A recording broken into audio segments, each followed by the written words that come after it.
Welcome to Nach Simanim. I'm Jacob Thomas, and today we'll be learning Shmuel aleph perek chaf tet.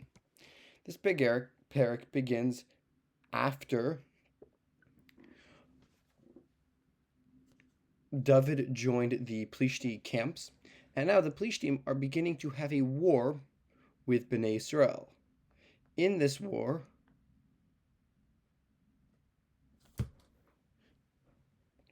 the king Achish of Gat is prepared to fight, and he asks David and his men to go alongside him in the war.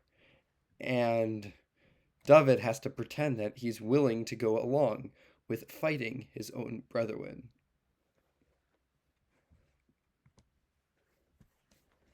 Now, when the Plishtim commanders see that these Jewish people are marching with them, they're angry. And Achish first defends David as a flawless servant who's always done good, but the generals says, no, he is Jewish, we cannot allow him to join. Now, they're afraid that David in battle is going to turn against him, try to kill Achish to try to gain back Shaul's favor.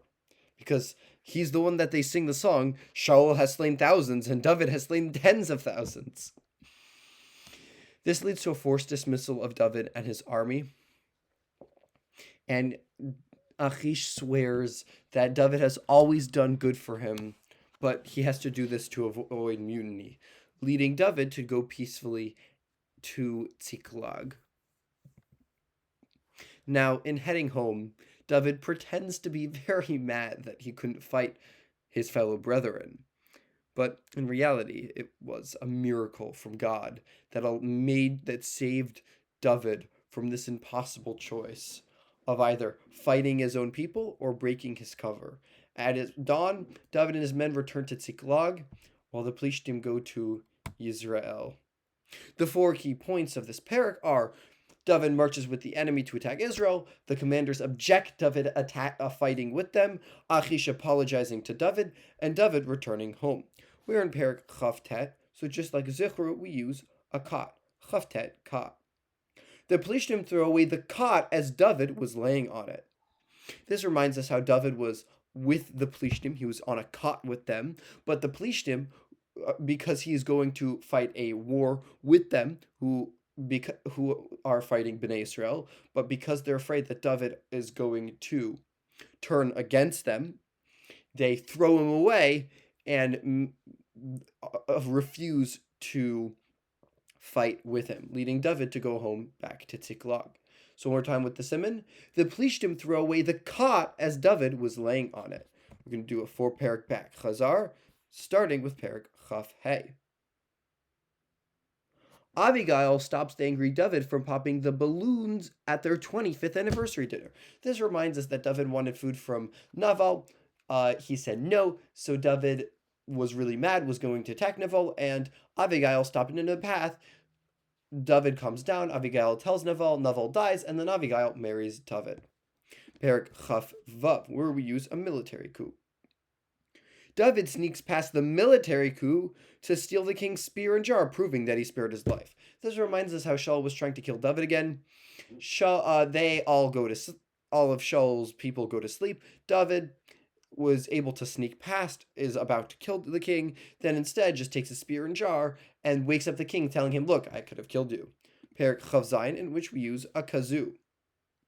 David plays the kazoo in celebration of his joining the Plishtim army. This reminds us how after a long time, David realizes he's never going to be able to run away from Shaul. So instead he joins the Plishtim and Shaul stops attacking him.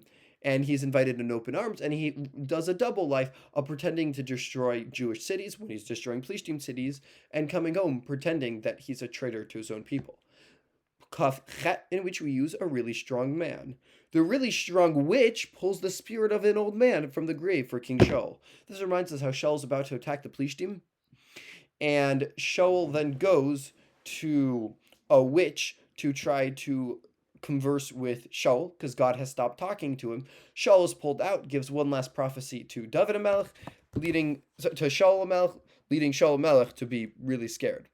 We're going to now do a 10-question pop quiz. In which perek do the Plishtim commanders refuse to let David fight? Perek Chavtet. In which perek does Shaul search for his father's donkeys and meet Shmuel? Perek Tet. Which perek describes the wicked behavior of Eli's sons Chofni and Pinchas? Perek Bet. In which perek do Bnei Israel repent at Mitzpeh and defeat the Plishtim? Perek Zayin. Which perek does King Achish send David back to Tziklag? Perek Chavtet. In which perek do we have Shmuel's farewell and rain at the harvest? Perek Yud Bet.